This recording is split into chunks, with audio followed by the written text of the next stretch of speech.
language bisobanutse ubu ntunguye bro, ubu ntunguye kubera njyewe no mfite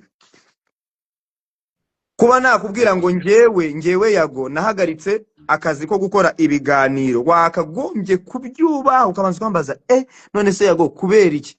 Kubera ko impamvu naranazitanze ndaje ndanavuga ngo ngiye mu muziki, ntago wakagombye kubutungurwa. Uri no muntu bambwiye ngo ririmba, ariko aho nangiriye kuririmba wahise werekana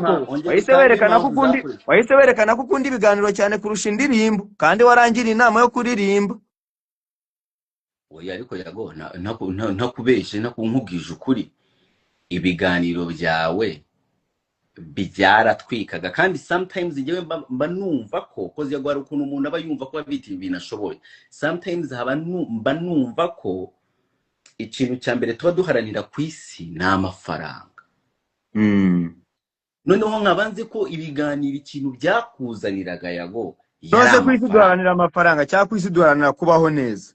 Ntago nje mparanira amafaranga kwisi duma, mparanira kubaho neza nishimye mfite amahoro mfite ntago nje mparanira amafaranga wallahi. Yago ushobora kunyemera tukadebatinga nurakare ko rukunda kwirakaza. Ntago narakara, ariko se kuki iyo mvuze ukuri bifata nko kuraka? Rega nje bari ukuri nk'ubuzo kukubita ukuri ugahita wirakaza, ntabwo usanga hari uri muravuga ngo wewe ngo cyagisaza I would know. Deka debating usanga hari uri murarira ngo cyagisaza. Umva banza nkubwire kwanza, niba uharanira kubaho neza muri iki gihe gute umuntu abaho neza adafite amafaranga? Yago explain. None se amafaranga yego urakoze, amafaranga aboneka mu biganiro gusa. Oya, amafaranga ushobora no kuba ufite n'umurima Yago, n'inka uzifite zivamo amata, ariko izo nka ufite ukuntu waziguze. Ariko ikintu njyewe nabonaga gishobora kuba gishobora kwinjiza amafaranga aza vuba like skills ufite za vuba zivamo amafaranga ku mitekerereze yanjye. Skills ufite za vuba zivamo, koza umuziki urapanga ugakora album ugakora video, ikiganiro uzinduka mu gitondo boom, the next day boom, ugakubita ikindi boom and then ukwezi kukaza akameneka. Ariko umuziki n'ubu ngubu uzategereza show, which I don't mean ko utabizi cyangwa utazi kuririmba. Erega wowe wumva ko nka body language ngivuze ko nta muziki kubera abantu nibyo bakoze bakubwira. I have never told you that. None se ndumva ukira ibyo bintu waruvuze kabitangaho urugero nanjye tutagenda nagize icyo mvuga.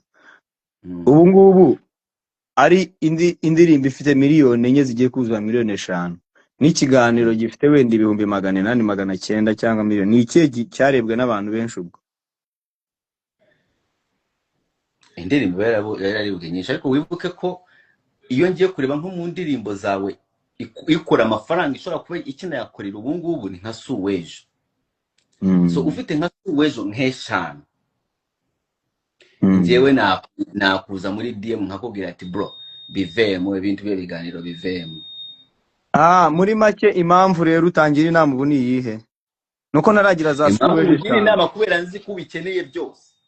Ubu to me kumitekerereze yanjye namye respect imitekerereze yanjye by the way. Kandi imitekerereze yanjye ishobora kuba inama yawe.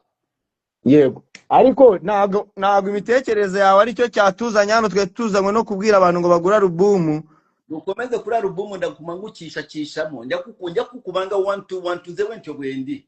Ate nange ngenda kukubamu. Wewe kubita we nabi danje komeza tudaba aba beginner je nakubwiye ko narabapinze kuva zamani from day one aba beginner je nakubwira batatu. None se aba beginner je katube tubirengaje gatoye. Album wowe wayibonye gute? Wewe wayumvise gute nk'umupromota w'umuziki, umuntu wumva umuziki, wayirankinga gute, wayiha amanota ngana gute?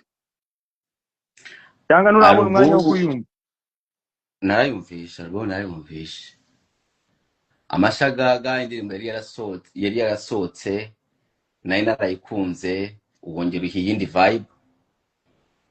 Urumva Mashagaga is a good song, You Wake Bender is a good song. Okay, in general ikintu cya mbere nashimye kuri album yose icyo ngicyo kimbabarira nashaka no kukivuga ariko mbura umwanya nashaka kucyugihaho blog sinzi ukuntu byirutse indirimbo zose wazihaye sound umudiho like ziri very the mastering ya album yose imeze neza tu.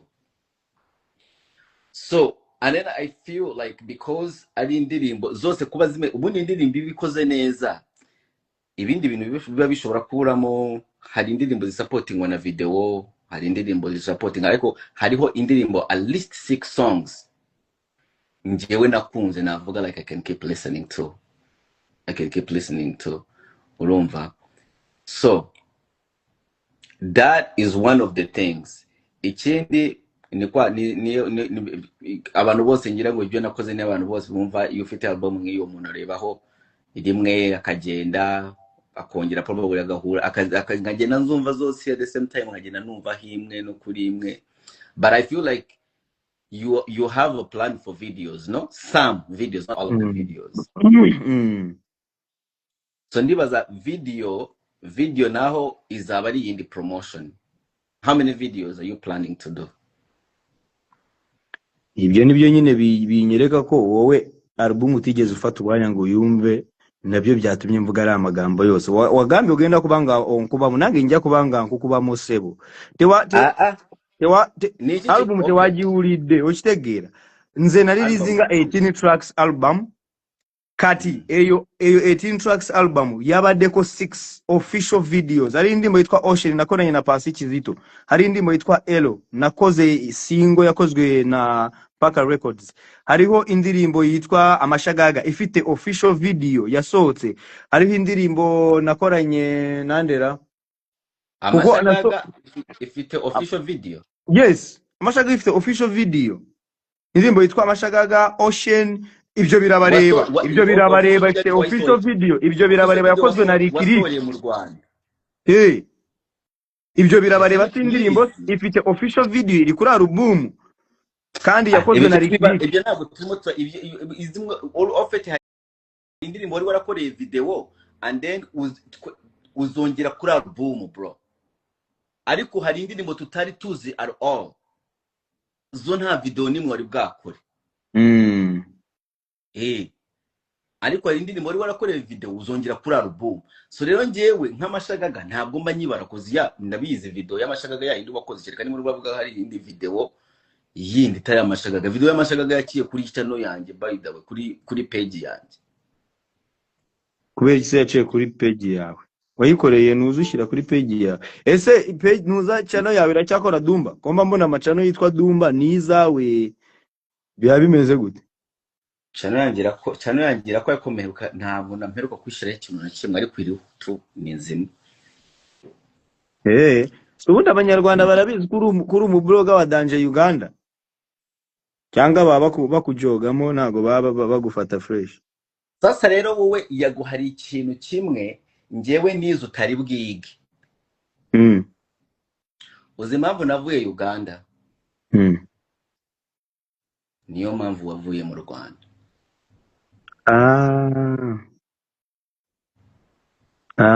Ako gategede niyo mpamvu mise mbyumva ubwo niyo nago nzongera no kukubwira nabi Dumba no kuri live wowe uzajya uzumbwire nabi ntare binzajya mita nkubwira ni ntare bimuze igendere nkategede nyo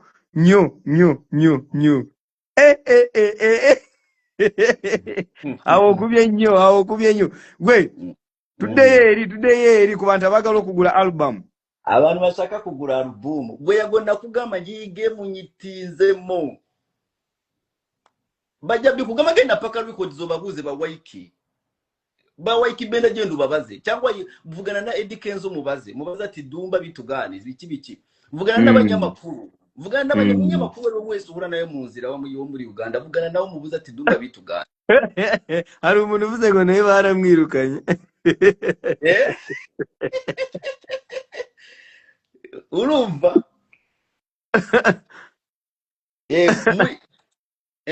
enkokora ya Uganda enkokora ngimanyi iyo noneho nimbi cyane bayita ate inkokora yaddala kyovola abaana abo bakyali toto abaana abo be bajja wano ne basobola okubeera wano like aya embeera inkokora ya Uganda bagukubita inkokora bro ukayumva mu mugongo ukayumva hano avuga ati ndagiye ano bakyali toto tebanawo bitegeera naye ffe nageze mu Rwanda bimwe wabonye ndimo ndarira wavuze ngo ndimo nakubonye urimo urarira buri cyandizaga ni iki kuba mvuye Uganda nkavuga ati reka ngene n'ubundi mbikorera abanyarwanda fuck this shit abagande nta kintu bafite ngo barimo barankubita inkokora mba promoting imiziki yabo n'iki reka ngene ndwari n'abanyarwanda kandi nari nzi ko abanyarwanda barambonaga bari bankeneye abanyarwanda mwarambonaga munyeneye muvuga ati uno muniga icyama akaba ari uwacu kandi ndi uwanyu gusa ntabwo mwari bwabimenye ko ndi uwanyu mfata inzira ndavuga ati nta kibazo reka ngende mbe uw'abanyarwanda nk'uko babishaka ngezeho nk'uko bari banyeneye bro bagatangira kunyiryaho ukabona boro ba Diamond barimo barapostinga ukoze boro Bruce Melody arayibonye ahise yigiye sasa icyo gihe sinari bwagire uno mutima wo kuza nkavuga abantu barimo bakubwira ngo urwo ni urumogi rurimo kukugira ibyo injewe twebwe urumogi tunywa hano ni urumogi rwemewe n'amategeko urumva ntacyo rwantwara cyane ni urumogi bayunguruye n'iki ntabwo ari urumogi abo bantu nk'abo bantu bazi urumogi urwo ngubwo baba banyweye bararuzi ko rwabagize nabi rata abangaba banihaye n'ijambo twikomereze rwaranabuze baba banarubuze baba barukumbuye buriya baba babuze urumogi rero mbona umukristo batangiye kundwanya ariko ndabumva noneho nagiye niga kubaho n'amashari nkayasimbuka yaguze ko reda abantu mudura mubona ubu nigiye wamukuye hasi from zero unknown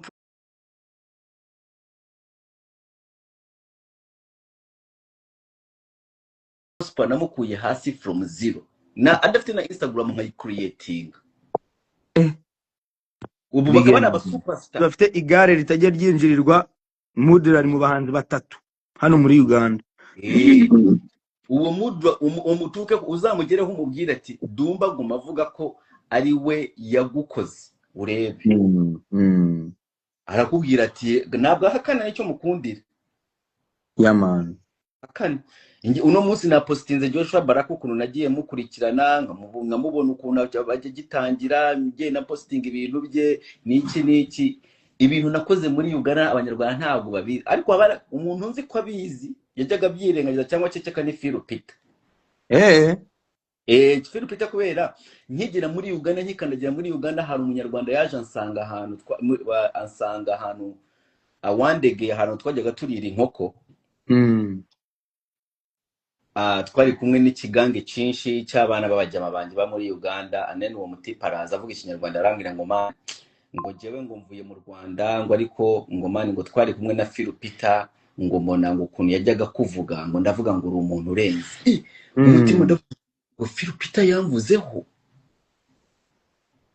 urumva kubera Philipita was someone I used to adore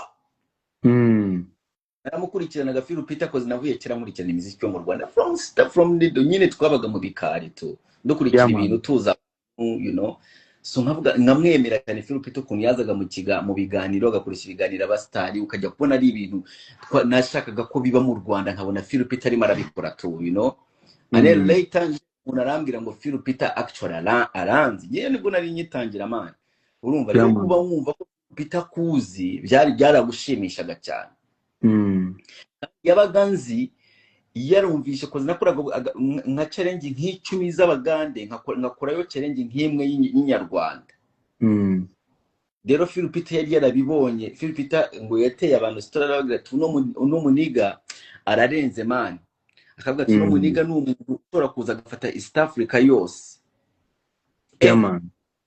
uwo muniga araza arambwira ati man Phil Peter arakuzi yarimo arakuvuga. Ariko ngeze mu Rwanda umuntu wanyuma mwese nararangije gukorana namwe ibiganiro mwaremeye, Phil Peter yanze ko nakora ikiganiro nawe. Kandi ari umuntu wa mbere namenye kwanza. Icyo byanyigishije iki?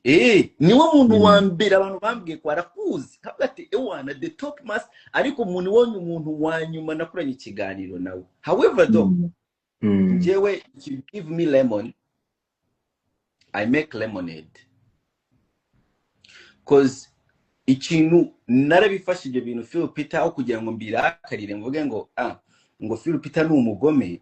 I kind of said ariko Phil Peter katuvuge ko ariko kayunguruzo nari nkeneye kuvuga ati noneho naratwitse harahiye.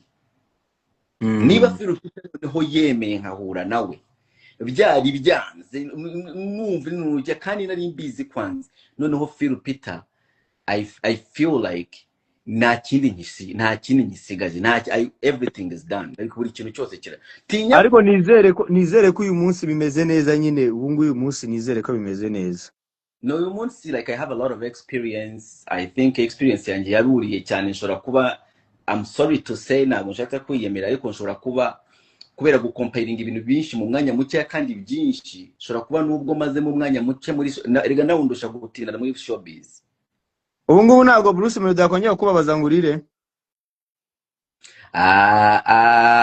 Ubu ngubu nta muntu wandiza. Ubu nta muntu wandiza.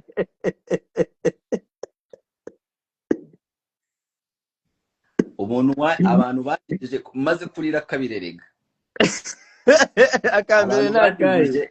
Bruce ubwa mbere bari The Main na Monster nabikaga DJ Slick Stuart and Roger. Igihe bakoragaho channel yawe hanyuma wa kabiri wakurishije mu Rwanda ninde? Ni Bruce Melody. DJ Slick Stuart and Roger, DJ Slick Stuart and Roger bankubise boro ya nyuma itwara cyane. Erege boro baririra bacano bayirene je nayo naraziririye cye. Kasuku ntago arakuriza. Akasuku ntago yandiza. Kasuku ni yandiza. Kasuku yandiza gute? Kasuku ntago shobora. None se Dumba, mu byukuri uyu munsi reka this is a breaking news. Abanyarwanda n'abanyarwandakazi bagiye kumenya ikintu nyamukuru cyatumagurira. Ubundi warize igihe kingana iki? Narize igihe kingana iki? Ukiteranyije cyose ubuti hagati y'iminota 10 cyangwa 20 cyangwa isaha warize igihe kingana iki? Umfashe bya Slick Stuart n'ibya Bruce Melody. Oya, ibya Bruce Melody wenyine warize igihe kingana iki? Nakoze live yari nk'iyisaha imwe irangira ndira. It was a total of 1 hour yo kurira. Eriko bro, like for real, that is the love for the game umuntu aba afite. Yes. You know what I mean? That's the love of the game. Erega nje ndabyumva kuko nanjye nabiciyemo.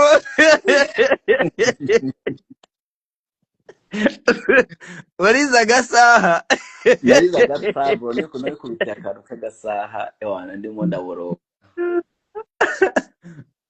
Nawe uri murantwika ngo wowe Dumba wowe hano wararize hano ninuza niza. Unyibutsa amarira yanjye man bra. Ariko bibaho. Sha Dumba ngiye reka tunyuzemo tureba ubutumwa bw'abantu, turebe niba hari ababige naje bari tayari kudushyigikira. Dufite